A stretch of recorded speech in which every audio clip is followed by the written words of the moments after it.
YouTube platform पे, Dronacharya coaching centre पे। तो बताइए कैसे हैं आप सब और आप सबकी तैयारी कैसी चल रही है। तो उम्मीद करते हैं कि आप लोग तैयारी पे भी खूब मेहनत कर रहे होंगे, जोर लगा रहे होंगे, और नहीं लगा रहे हैं तो तैयारी पे एकदम जोर लगा दीजिए, क्योंकि अब कोई उपाय नहीं है। तो हम जैसे कि आप लोग से बोले थे कि हम आप लोग को हर चैप्टर का 3 वीडियो लाएंगे, तो हम ये जो नागरी लिपि है इसका हम 2 वीडियो ऑलरेडी कर चुके हैं। तो आज हम आप लोग को तीसरा सब्जेक्टिव क्वेश्चन लाए हैं, जो तीसरा वीडियो है। तो चलिए शुरू करते हैं।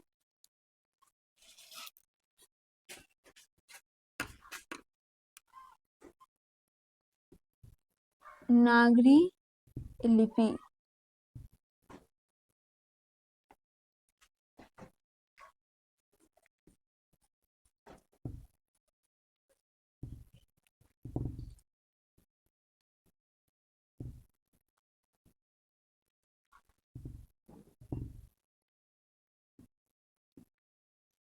ये जो चैप्टर है नागरी लिपि, इनके जो लेखक हैं या निबंधकार जो भी बोल सकते हैं, इनके जो निबंधकार है उनका नाम है गुणाकर मूले।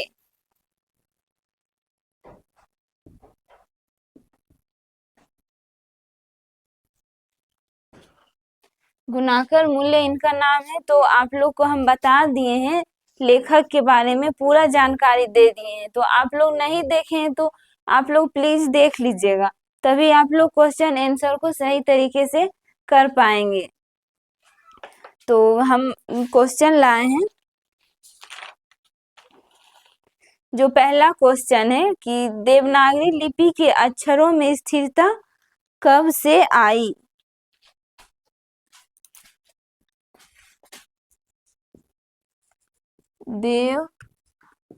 देवनागरी लिपि देवनागरी लिपि के अक्षरों में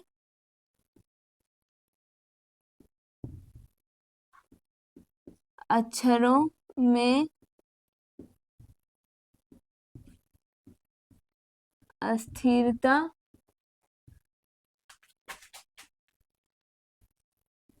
कब से आई। तो ये जो क्वेश्चन है कि देवनागरी लिपि के अक्षरों में अस्थिरता कब से आई, तो इसका आंसर हम लोग लिखेंगे कि करीब 2 सदी पहले इस लिपि के टाइप बने।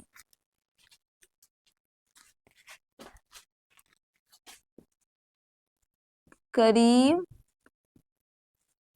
200 सदी पहले इस अक्षर के टाइप बने।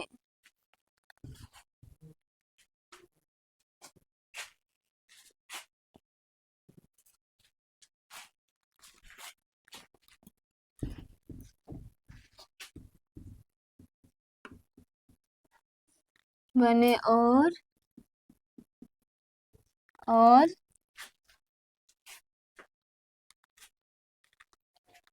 इसमें पुस्तक छपने लगी, जिसके कारण इसके अक्षरों में अस्थिरता आ गई। जिसके कारण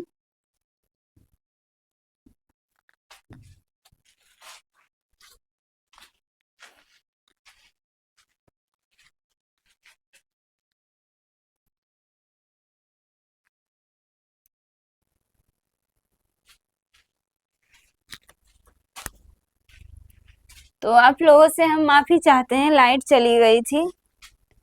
तो इसमें पुस्तक छपने लगी, जिसके कारण जिसके कारण इसके अक्षरों में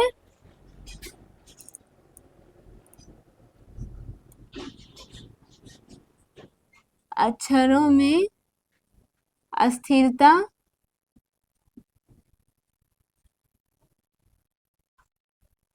आ गई। तो आप लोग का एग्जाम में क्वेश्चन आएगा कि देवनागरी लिपि के अक्षरों में अस्थिरता कब से आई, तो आप लोग इसको लिख लीजिएगा और याद भी कर लीजिएगा। करीब 200 सदी पहले, आंसर है, करीब 200 सदी पहले इस लिपि के टाइप बने और इसमें पुस्तक छपने लगी, जिसके कारण देवनागरी लिपि के अक्षरों में अस्थिरता आ गई। हमारा नेक्स्ट क्वेश्चन है कि नागरी लिपि में कौन कौन सी भाषाएं लिखी जाती है।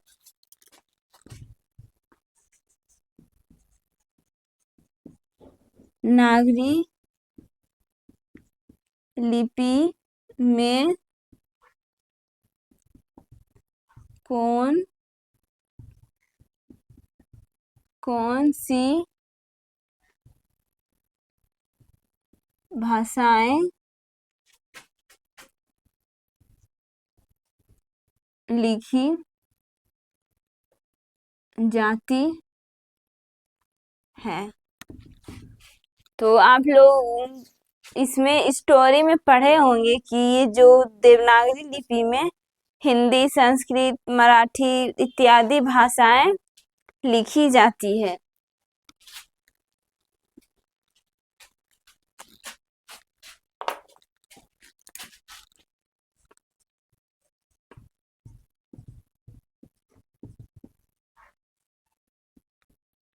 देवनागरी लिपि में हिंदी, संस्कृत,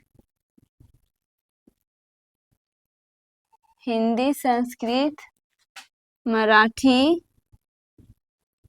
इत्यादि भाषाएं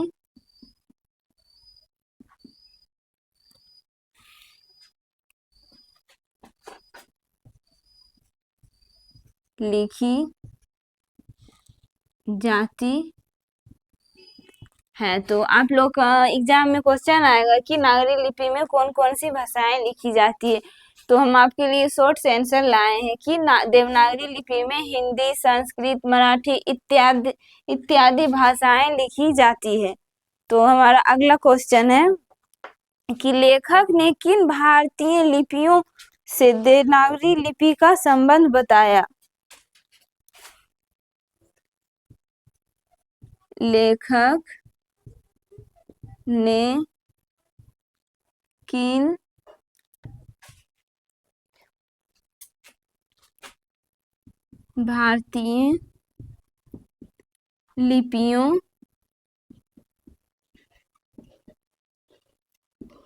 भारतीय लिपियों से देवनागरी का संबंध बताया। से देवनागरी का संबंध बताया। तो लेखक ने किन भारतीय लिपियों से देवनागरी का संबंध बताया, तो हमारा आंसर है कि लेखक ने बंगाली लिपि, नंदी लिपि और ब्राह्मीण लिपि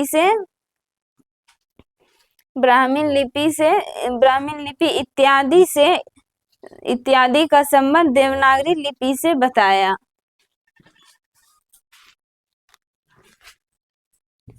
तो लेखक ने बंगाली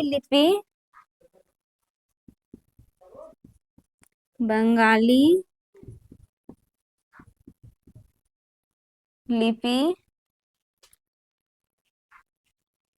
नंदी लिपि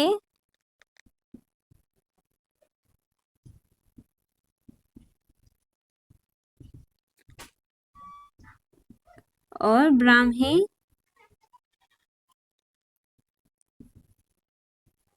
लिपि से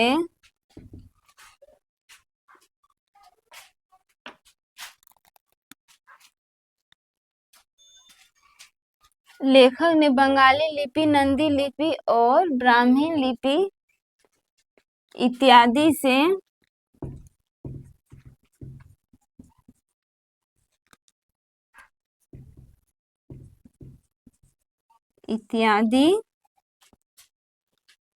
का संबंध देवनागरी लिपि से बताया। का संबंध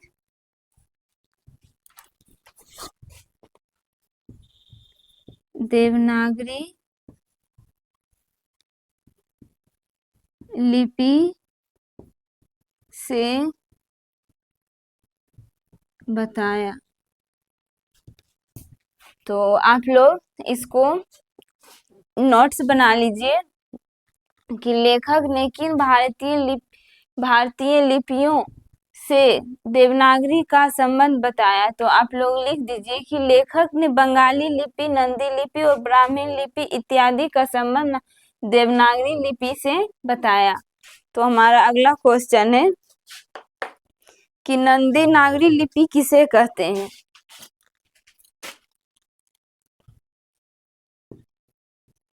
नंदी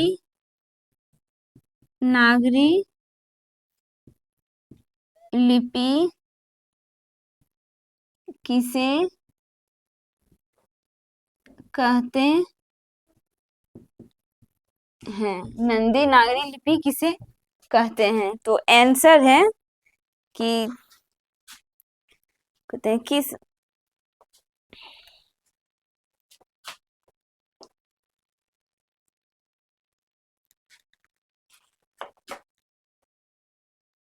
और है किस प्रसंग में लेखक ने उसका उल्लेख किया। किस प्रसंग में लेखक ने उसका उल्लेख किया। तो आंसर में हम लिखेंगे कि दक्षिण भारत की यह नागरी लिपि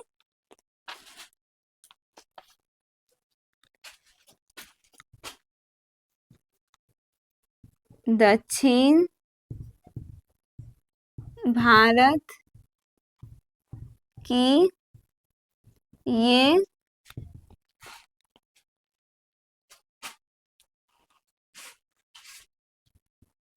लिपि नंदी नागरी लिपि कहलाती है। नंदी नागरी लिपि कहलाती है। और कोकन के शिलाहार मान्यखेत कोकन के शिलाहार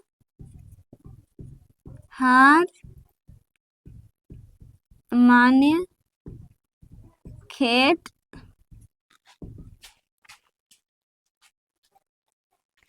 के राष्ट्रकूट देवगिरी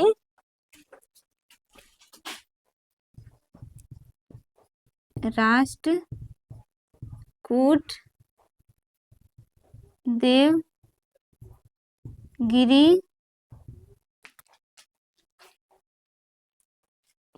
के यादव तथा विजयनगर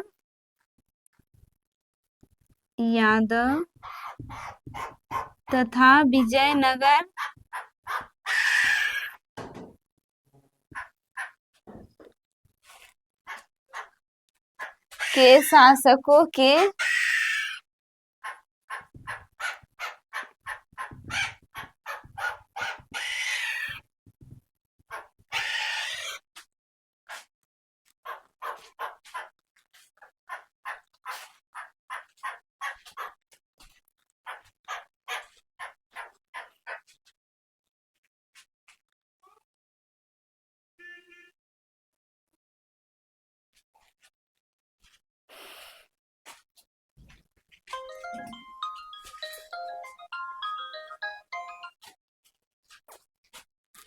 के लेख नंदी नागरी लिपि में है।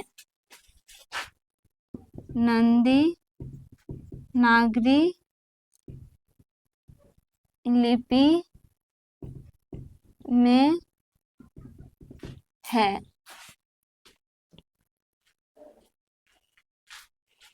तो हमारा नेक्स्ट क्वेश्चन है कि नागरी लिपि के आरंभिक लेख कहाँ से प्राप्त हुए।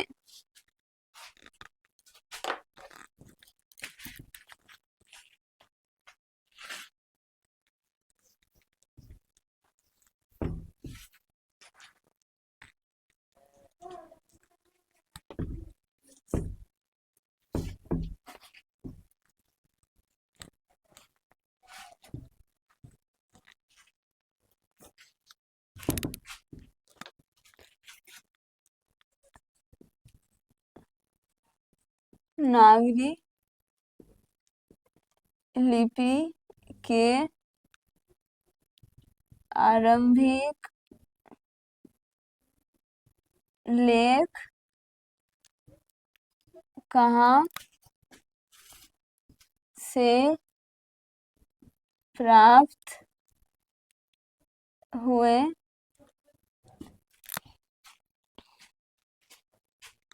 उनके विवरण दें।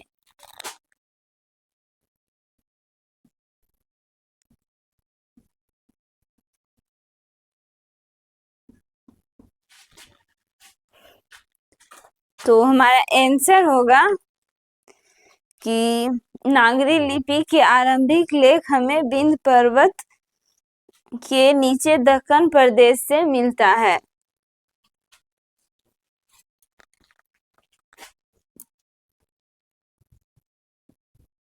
नागरी लिपि के आरंभिक लेख हमें विंध्य पर्वत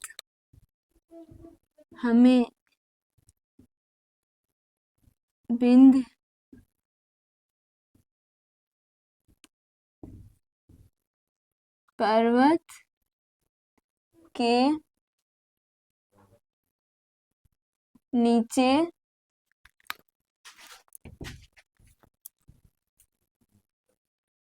नीचे दक्कन प्रदेश से मिलता है।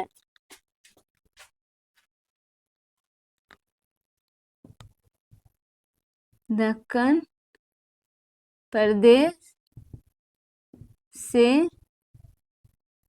प्राप्त हुए। तो आप लोग लिख दीजिएगा इसका आंसर कि नागरी लिपि की जो आरंभिक लेख है वो कहाँ से प्राप्त हुए, उनके विवरण दे। तो इसका आंसर होगा कि नागरी लिपि के आरंभिक लेख हमें विंध्य पर्वत के नीचे दक्कन प्रदेश से प्राप्त हुए। तो हमारा अगला क्वेश्चन है कि ब्राह्मी और सिद्धम लिपि की तुलना में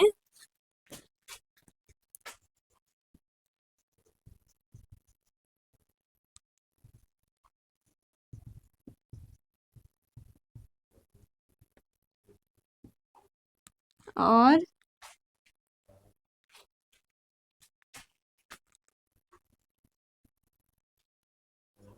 सिद्धम लिपि की तुलना में नागरी लिपि की मुख्य पहचान क्या है। नागरी लिपि की मुख्य पहचान क्या है। तो बताइए कि ब्राह्मी लिपि और सिद्धम लिपि की तुलना में नागरी लिपि का मुख्य पहचान क्या है। तो लिखेंगे कि गुप्त काल की ब्राह्मी लिपि तथा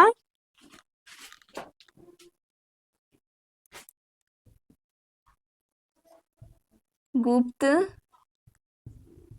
काल की ब्राह्मी लिपि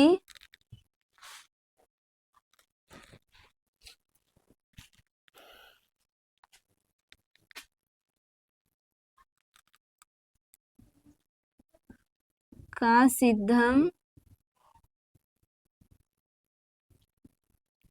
लिपि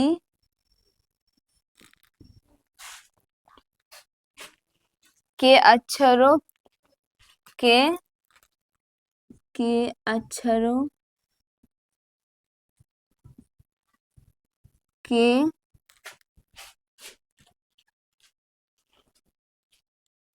सिरों पर छोटी आड़ी लकीरें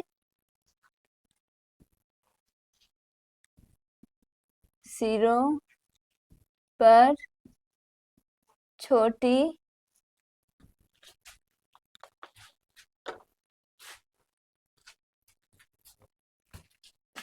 आड़ी लकीरें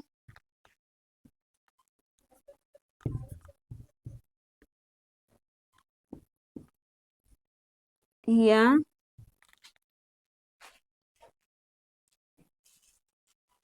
छोटे त्रिकोण है छोटे त्रिकोण है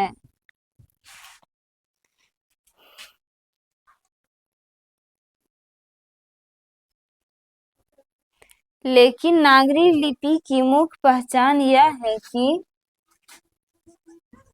लेकिन नागरी लिपि की मुख्य पहचान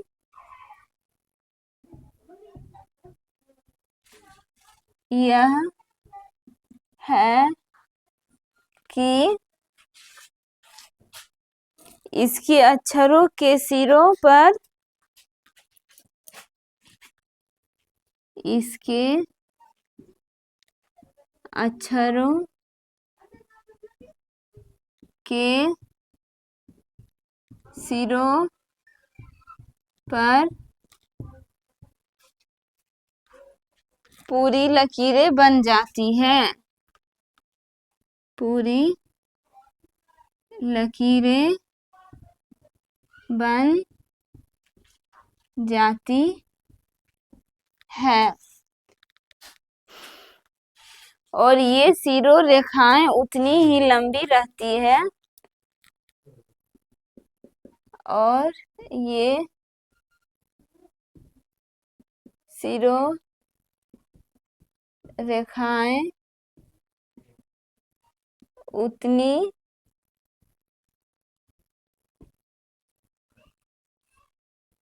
ही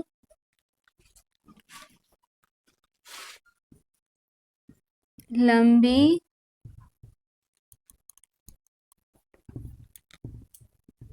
रहती है जितनी अक्षरों की चौड़ाई होती है जितनी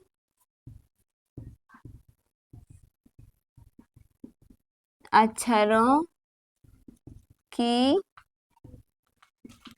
चौड़ाई होती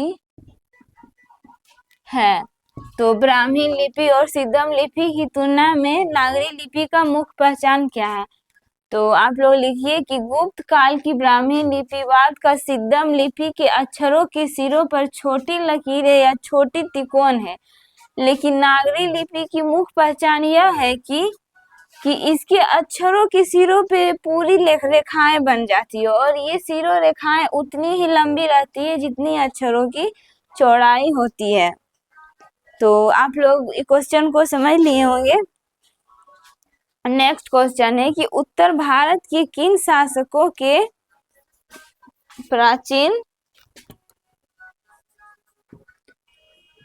उत्तर भारत के किन शासकों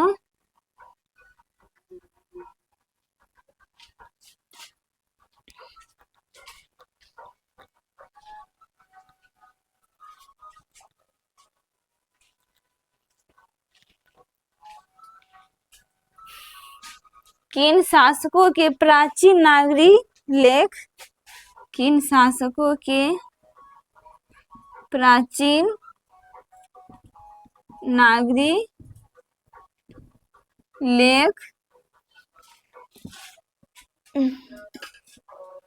प्राप्त होते हैं, प्राप्त होते हैं। तो उत्तर भारत के किन शासकों के प्राचीन नागरी लेख, किन शासकों के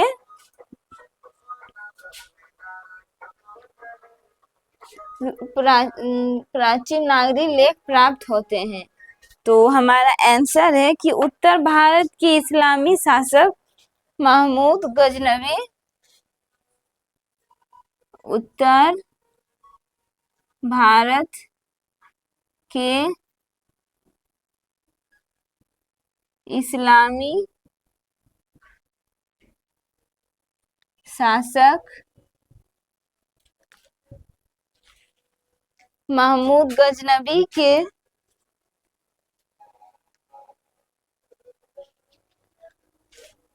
महमूद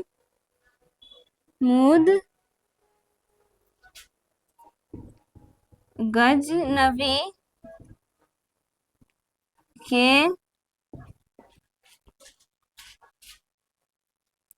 लाहौर के टस्काल में ढाले गए चांदी के सिक्के, लाहौर के टस्काल में ढाले गए चांदी के सिक्के, चांदी के सिक्के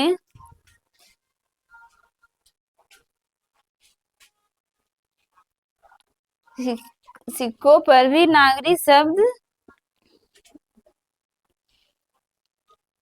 दिखते हैं, पर भी नागरी शब्द दिखते हैं। मोहम्मद गोरी अलाउद्दीन खिलजी, मोहम्मद गोरी अलाउद्दीन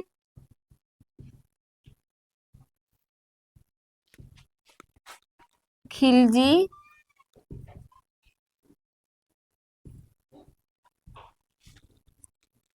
शेरशाह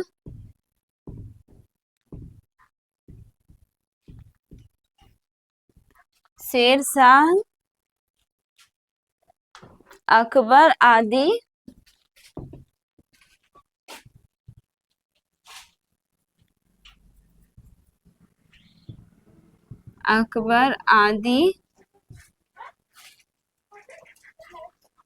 शासकों ने अपने सिक्कों पर भी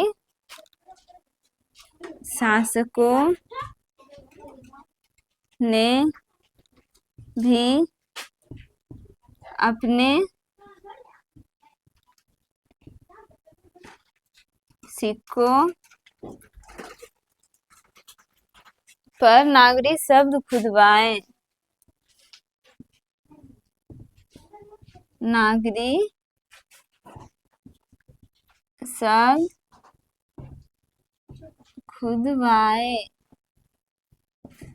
तो आप लोग का क्वेश्चन रहेगा कि उत्तर भारत के किन शासकों के प्राचीन नागरी लेख प्राप्त होते हैं? तो आंसर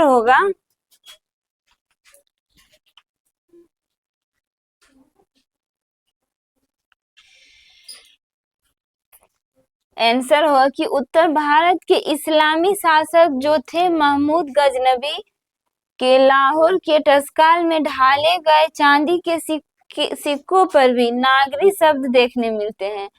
और इसके बाद जो शासक आए थे मोहम्मद गोरी और अलाउद्दीन खिलजी, शेरशाह, अकबर आदि शासक आए थे, उन्होंने भी अपने सिक्कों पर नागरी शब्द ही खुदवाए थे।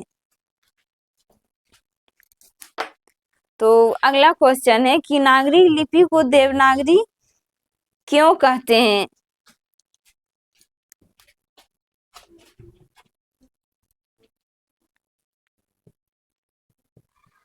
नागरी लिपि को देवनागरी क्यों कहते हैं? तो बताइए आप सब कि नागरी लिपि को देवनागरी क्यों कहते हैं? लेखक इस संबंध में क्या बताते हैं? लेखक इस संबंध में क्या बताते हैं?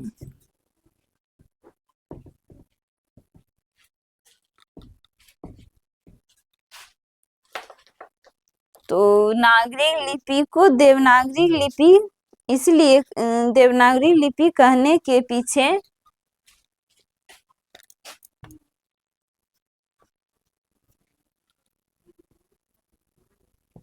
नागरी लिपि को देवनागरी कहने के पीछे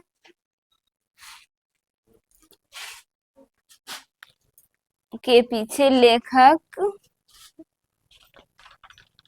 के अनुसार कई कारण है। लेखक के अनुसार कई कारण है। तो कुछ विद्वानों के मत है कि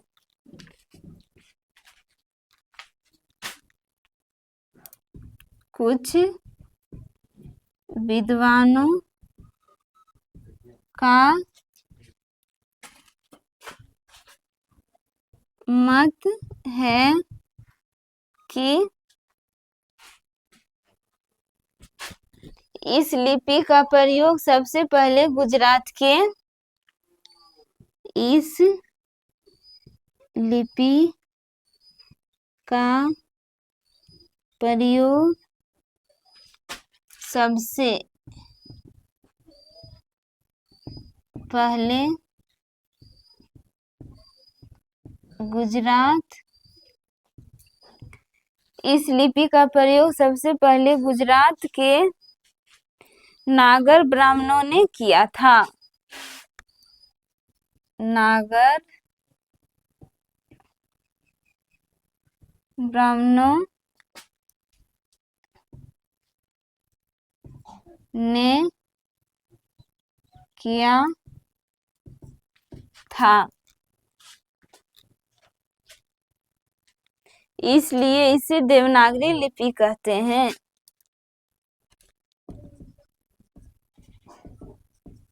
इसलिए इसे देवनागरी लिपि कहते हैं।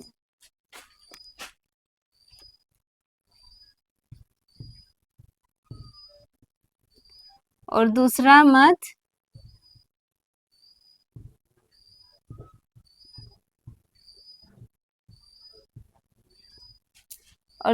मत है कि काशी के पंडितों का मत है, काशी के पंडितों का मत है कि काशी देवों की भूमि है और कि काशी देवों की भूमि है।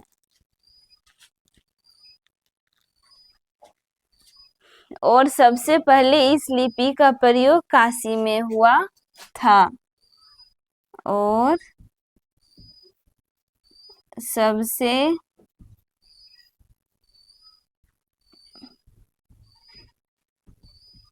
पहले इस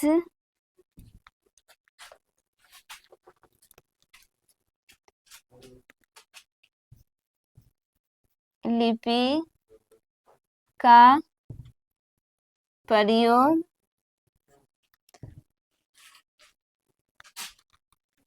काशी में हुआ था, इसलिए इसका नाम देवनागरी लिपि है। काशी में हुआ था, इसलिए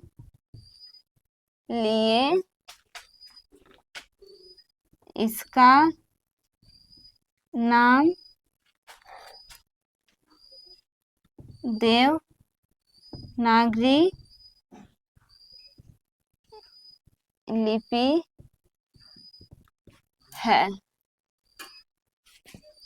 तो ये जो क्वेश्चन है कि नागरी लिपि को देवनागरी क्यों कहते हैं और इसका संबंध, इसके लेखक इसके संबंध में क्या बताते हैं, तो आंसर में लिखेंगे कि नागरी लिपि को देवनागरी लिपि कहने के पीछे लेखक के अनुसार कई कारण है।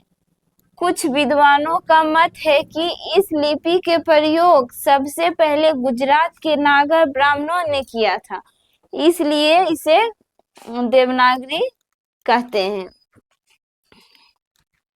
और दूसरा मत है कि काशी के पंडितों का मत है कि काशी देवों की भूमि है और सबसे पहले इस लिपि का प्रयोग काशी में हुआ था, इसलिए इसका नाम देवनागरी लिपि है। इसके पीछे कई मत है, मतलब किसी का कहना है कि गुजरात से इसका नाम पड़ा है, तो किसी का कहना है कि काशी के देवों की भूमि से इनका नाम देवनागरी लिपि पड़ा है। तो चलिए अगला क्वेश्चन देखते हैं।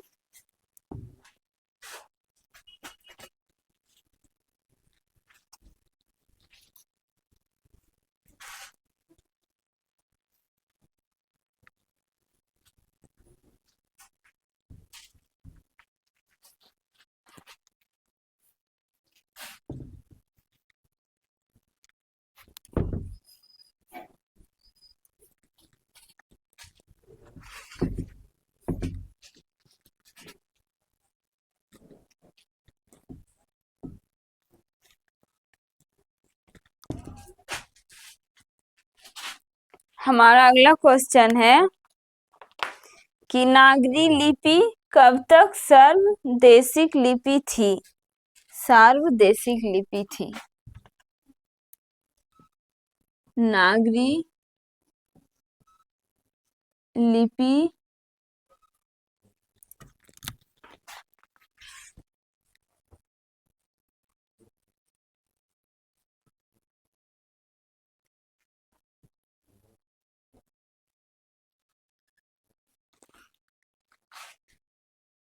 सार्वदेशिक लिपि थी। सार्वदेशिक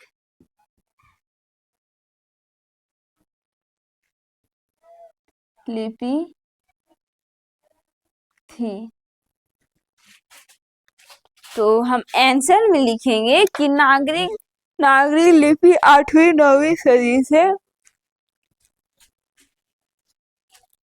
नागरी लिपि 8वीं-9वीं सदी के नागरी लिपि 8वीं-9वीं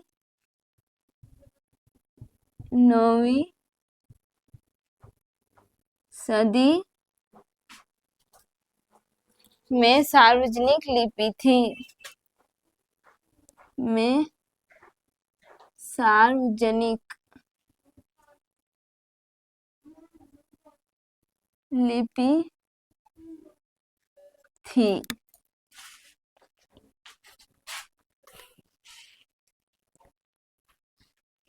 क्योंकि इस समय संपूर्ण देश में लगभग क्योंकि इस समय में संपूर्ण देश में लगभग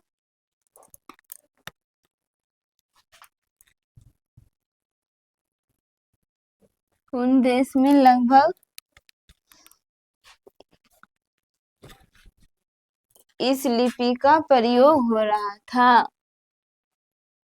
इस लिपि का प्रयोग हो रहा था। तो आप लोग का जो क्वेश्चन आएगा कि नागरिक लिपि कब तक सार्वदेशिक लिपि थी, तो आप लोग लिखेंगे कि नागरिक लिपि 8वीं-9वीं सदी में सार्वजनिक लिपि थी, क्योंकि इस समय में संपूर्ण देश में लगभग इस लिपि का प्रयोग हो रहा था।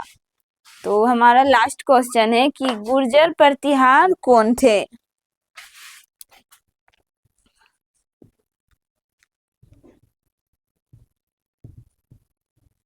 गुर्जर प्रतिहार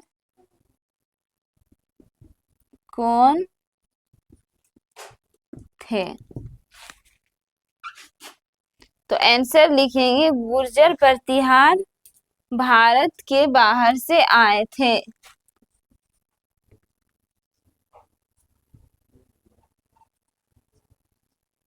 गुर्जर प्रतिहार भारत के बाहर से आए थे, जो 8वीं सदी से पहले जो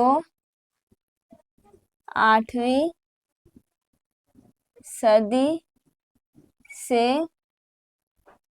पहले अवंती प्रदेश में अपना शासन खड़ा कर लिया था। अवंती प्रदेश में अपना शासन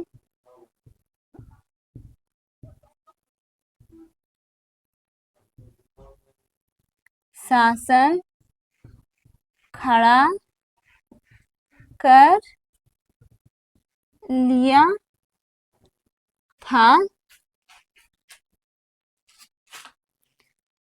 और बाद में उन्होंने कन्नौज पर भी अधिकार जमाया और बाद में उन्होंने कन्नौज पर भी अपना शासन जमाया। शासन या अधिकार जो भी बोल सकते हैं।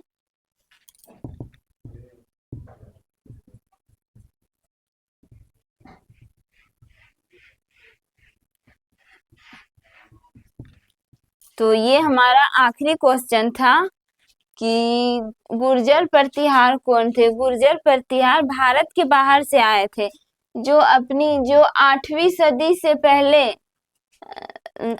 अवंती प्रदेश में अपना शासन खड़ा कर लिया और बाद में उन्होंने कन्नौज पर भी अपना अधिकार जमाया। तो ये हमारा लास्ट क्वेश्चन था। तो मतलब हम आपका जो इस बुक में है 13 क्वेश्चन है, तो हम आप लोग को कितना क्वेश्चन करवाए हैं?